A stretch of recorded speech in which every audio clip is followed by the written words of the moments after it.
Hey, good evening. It's 8 o'clock. My brain is ready to shut down. I've been on the computer way too long today. But I did this post. I did a Instagram live today around this post, southern post I put on my Facebook page. And the question was, it says, here's a question for y'all. I don't know why I put y'all, like I'm from Texas. Anyhow, I don't know. It was unique. It says, what is the framework your life is built upon?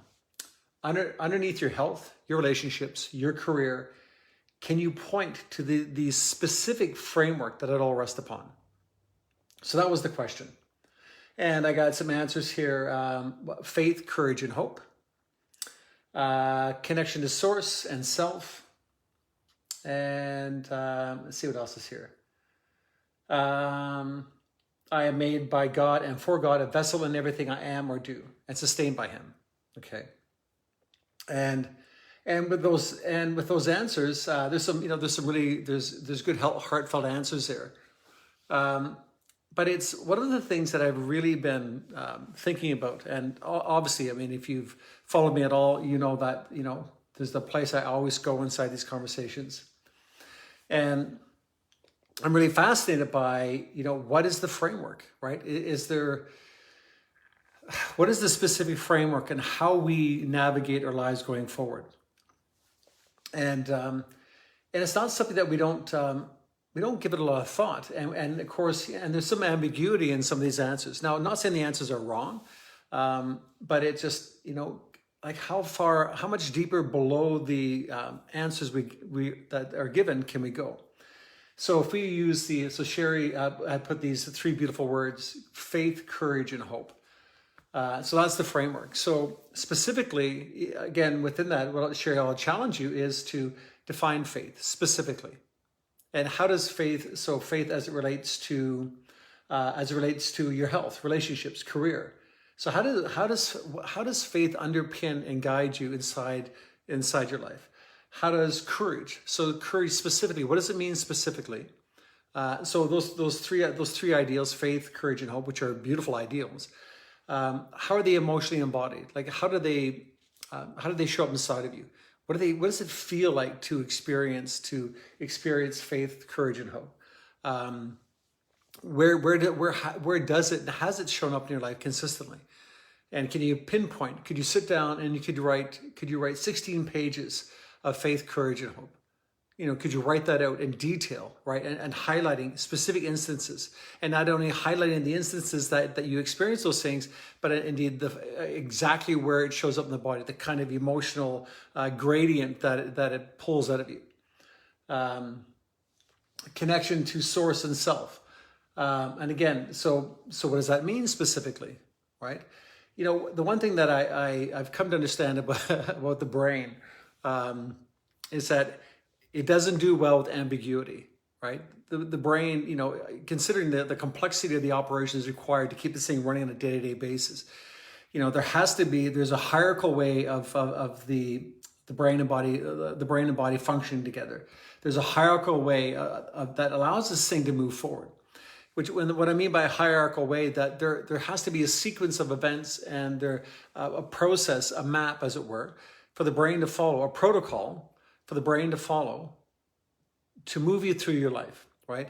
And what the brain really loves is patterns, because as soon as the brain can decipher a pattern in your behavior, it becomes easier. It becomes easier to function. The brain wants to go on autopilot as often as possible, right? So this whole thing called homeostasis, and homeostasis is kind of this even keel. Well, the even keel, actually, the brain wants to get the body there as often as possible, because the even keel is cost effective, right?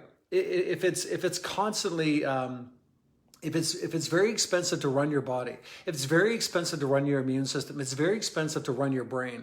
If it's very expensive to power, all the hundreds of thousands of metabolic reactions per second in your body. If it's really expensive to do that, you'll just die quicker. Right? So the brain wants to bring it down. It wants to get back to the least amount of energy being put out on an ongoing basis as soon as possible, right?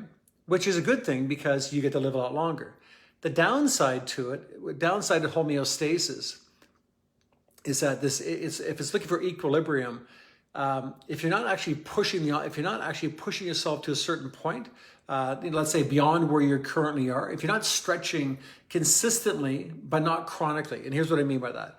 So stretching consistently, which means I exercise, 5 days a week, right? So Monday, Tuesday, Wednesday, Thursday, Friday, and sometimes I do some stuff on the weekend. But so my training is, I have this training I do throughout the week, but I allow some recovery time. So I'm overreaching, right? I'm stretching myself, right? Outside of my daily acts of sitting on my ass in front of my computer. God, I hate it. But that's the life we're in right now. So I reach out and stretch. And I stretch and I stretch and I push my body a little bit harder than what I would experience wandering around my house. So that stretch, of course, now does my body stay in that stress position? No, it actually adapts to a little bit. So let's say my body moves forward 15% and it rolls back 7, right? So I get to keep the 8, right? The body's always trying to find a way to reduce the amount of energy that it costs to keep me alive, right? But if I want to be stronger and healthier, I have to constantly push against the body's tendency to want to settle for less, right? To want to equalize everything out. So when it comes to the ideas around our thought process, what we build the framework of our life on, if we're kind of vague when it comes to the language, and if we can't take the language and let's say and whatever you put here, right? If you can't come up with a language that's so specific, then what the brain's doing is that you have these ideals, and so they sound really good, and they may actually reflect the reality of what goes on in the subconscious part of your mind. But man, if you can't write that stuff down, if you can't actually detail it down and write it out specifically and see evidence of it, right, and actually know where it's embodied, and I'll explain to you in a second why that's important. But if you actually can't lay it out in song and verse, in fact, if you can't talk about it for 3 days straight, then the chances are that it doesn't have the power that it should. Now, it doesn't mean that it's not what you believe, and it doesn't mean that's not what's important to you, but it just doesn't have the power that it should. And I started exploring this quite a few years ago, and again, as I was describing on this Instagram live I was doing this morning, I said, if I look at the course of my life and going back as far as I remember, my childhood was in a more of a country environment, kind of a rural environment, right? So, obviously there wasn't this technology. Jesus, this did not exist. There was no computers. God, I'm old. Well, I'm not old, but it just feels that way.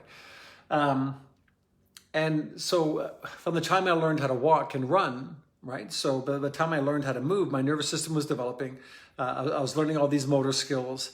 And then the motor skills were uninterrupted, which meant that as I went from learning how to walk and then learned how to run and climb and play, let's say from the age of like 1.5 onward, right up until probably the age of 13, 14, maybe, it was kind of uninterrupted, which means there wasn't long periods of time throughout the year where I was doing nothing.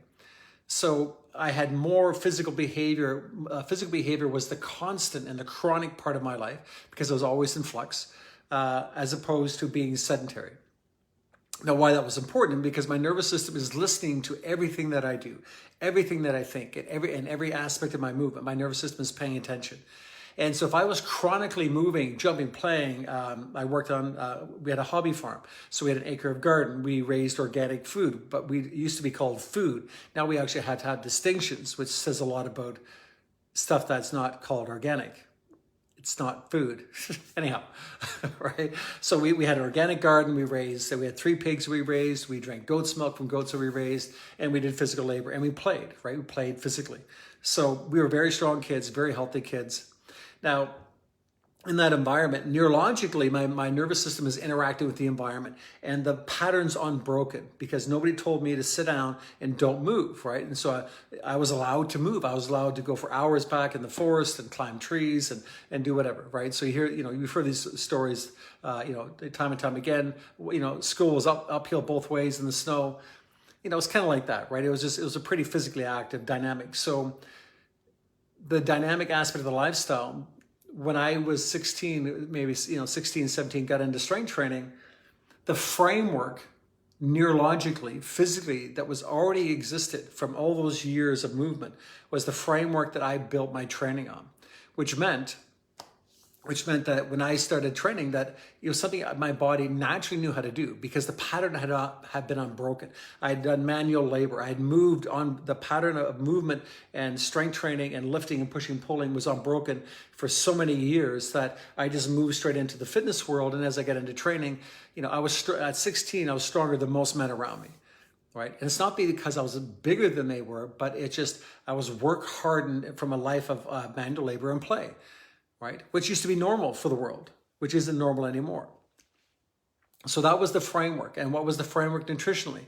Well, what was I eating? Right? I was eating, organic pork. I was eating organic vegetables. I was drinking organic goat's milk, and I was drinking water. And garbage food was not in our house.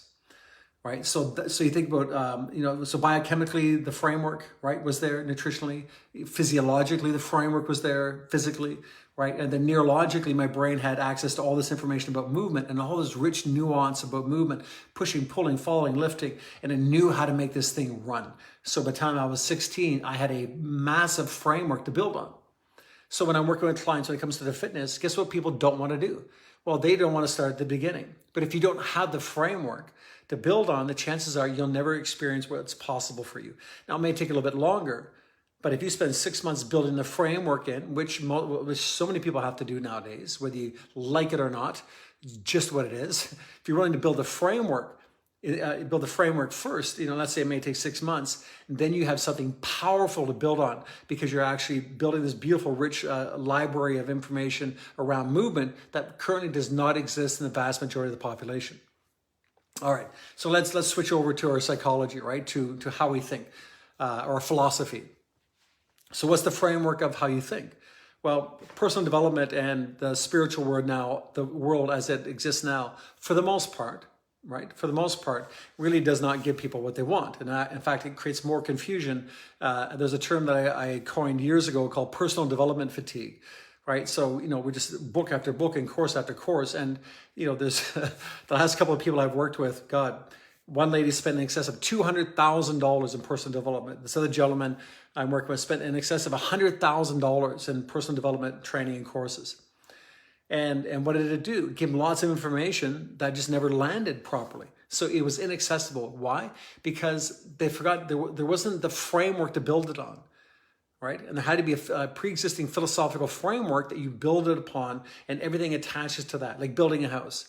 Like it's not just arbitrary, right? It's not an arbitrary thing. It's just, so all that information that these individuals had taken in over the years was all there, but it was inaccessible and it was almost useless because it wasn't attached to anything. So it would show up some days, not show up in other days, and rarely showed up when you wanted to in moments of stress and stress and emotional concern. And it only showed up when you actually were in contemplative after the shit show was over. And then you had time to think about it and said, well, if I had been thinking, I would have done that thing from book number 12 and I would have done that thing from that course. I don't know why I didn't think of it because it's never attached to the framework. So let's look at philosophical framework. So when I grew up, and this isn't all about me. I said I'm using me as a reference point, but think about it for yourself, right? And let me know if this makes sense, right? I mean, neurologically, I think it's sound. It makes sense. So I grew up. I was baptized Catholic. Not that it meant anything because I don't remember it. Never went to catechism. That wasn't my thing.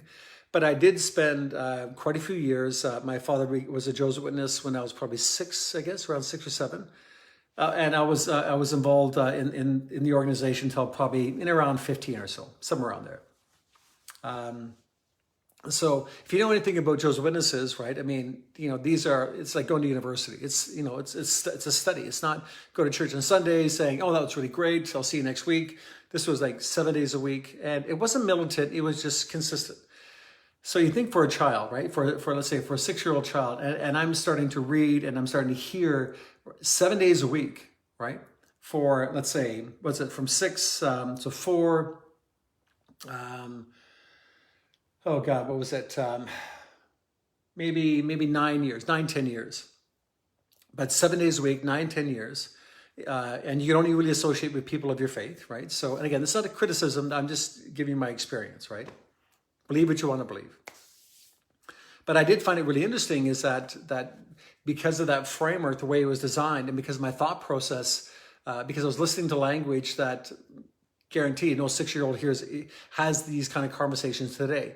You're not listening to deep philosophical concepts about morality and spiritual laws and trying to understand the book of Revelations, and you're looking at prophecies and like how many 9-year-olds stand up in front of 300 people and actually do a Bible study, and you actually had to prepare an outline, and you actually had to stop and then, say, hey, and this was a good point. You know what Jeremiah was doing here? The guy made sense. Jeremiah, he wasn't just a bullfrog.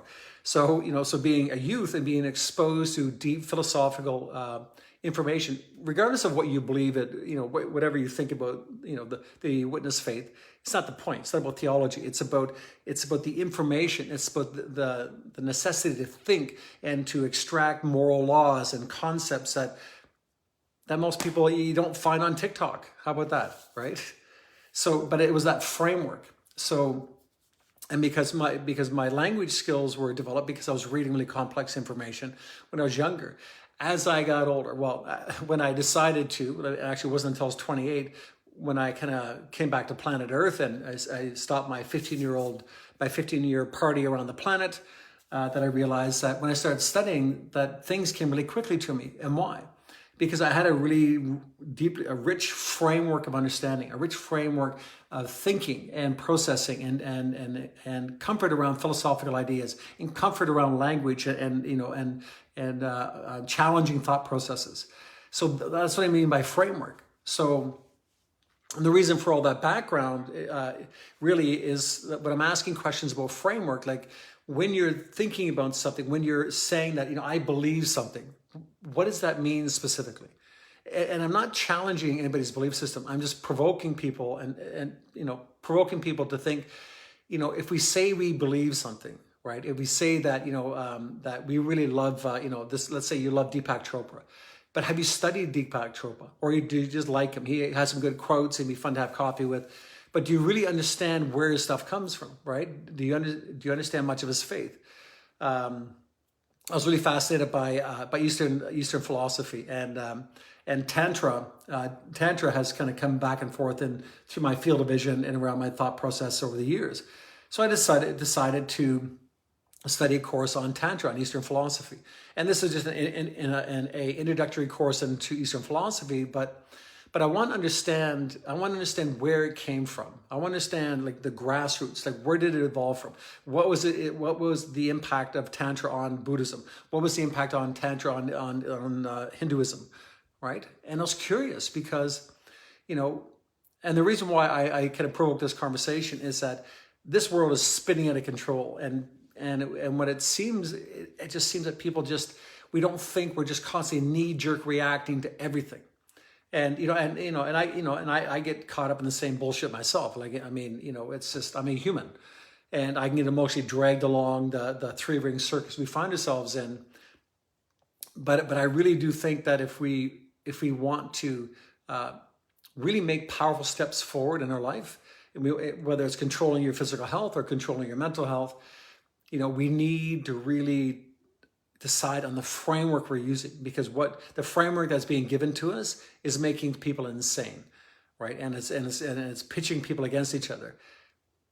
If we're really going to survive this world, and especially the world that is being fed to us right now, and the world that seems to be unfolding, if we're going to survive it, the framework, there really needs to be a very well thought out, very well delineated framework. And that framework needs to underpin every part of your life, not parts of it, but all of it, right? Congruency.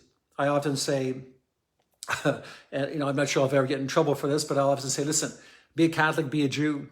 You got to be something. Pick a freaking path and really understand your path. If you say something and you feel it, then get underneath it and then actually try to write about it and think about it. So part of my meditation and the meditation I give my clients is really to look at their values. So there's somebody had posted, let me bring my computer up here to have a look at it again. What were the 3 here? Yes. So faith, courage, and hope. This is from Sherry. And so faith, courage, and hope, to be able to take those values and those beautiful ideals, and to embed them you would actually sit down and you write the word faith on the top of a piece of paper, right, in your journal. And what does faith mean to you? And then write about it. And what you'll find in the beginning, and it's not that it's not true, it's just that it's not very well delineated. It's not very well expressed, in your vocabulary. And so if you write the word faith, say, well, what does it mean to me? Then write about it. And then if you find a bit of a roadblock, stop, go back at it again. But every single day, you want to take whatever you believe to be true, right, and distill it, right?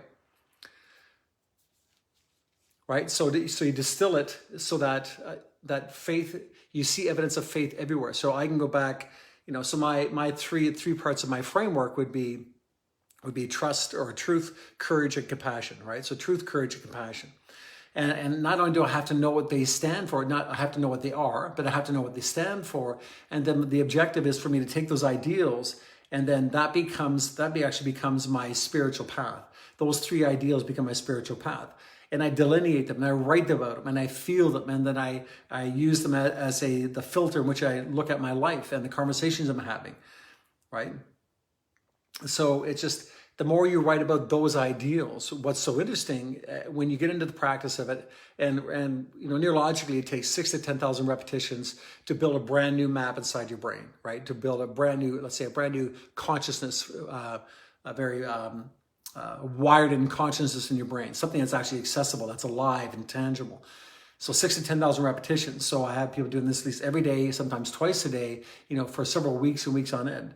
What ends up happening is that if you think about your values, like Sherry's values of faith, courage, and hope, if I think about them every day, and I write about them a little bit every day, and I feel them every day, if I think about them, write about them, feel about them, think about them, write about them, feel about them, guess what's going to happen in a short period of time? The brain's going to notice a new pattern interrupting your current flow of thought. It's going to recognize the pattern. It's also going to recognize the feeling. And feelings drive behavior. And once that becomes more apparent, then it becomes much easier to pull it forward, much easier to have it illustrated well in your mind. And then that becomes the buffer. And all of a sudden you're moving through life, and all of a sudden you're going to make a decision, and guess what? Faith comes up, says, yeah, we don't do that. You go, wow, that's really interesting, right? Or you're going to make a decision over here, and you go, man, I feel like I'm just this hopeless. And then the value, the idea of courage and hope shows up, and it hits you so quickly, not after the fact. But as the problems of the world show up against you, immediately your values and your framework shows up at the same time. And that's the spiritual practice, right? It's not just having the ideals, but it's the actual practice of those ideals. So they become a neurological framework, and they become so readily available to you when you need them, not after the fact where they only serve as a judge. All right, that's all I got. This brain is done. All right, thanks for hanging out, guys. I'm always, I love obviously talking about this stuff, and it's just, I think it's fascinating. And the world has gone squirrely, and we're being fed a constant dialogue of nonsense. I think it's really important for us to decide specifically now, if no other time in the history, now is the time to work, to be very, very clear on the framework that you're going to use. And again, remember, just distill it, declare it, and practice it. And your spiritual practice is the practice of delineating the framework of your life, right? Delineating the framework of your life. What do you stand for? What does it feel like? And write about it, and write about it, and write about it, and write about it until it just shows up in your mind. And I'd say 2-3 weeks of writing about it on a daily basis, thinking about it on a daily basis, feeling the emotion related to the ideal on a daily basis. That to me is a spiritual practice. And that's what our ancestors had done. And I think that's what we really got to do nowadays. All right, guys, have a great night. I'm out.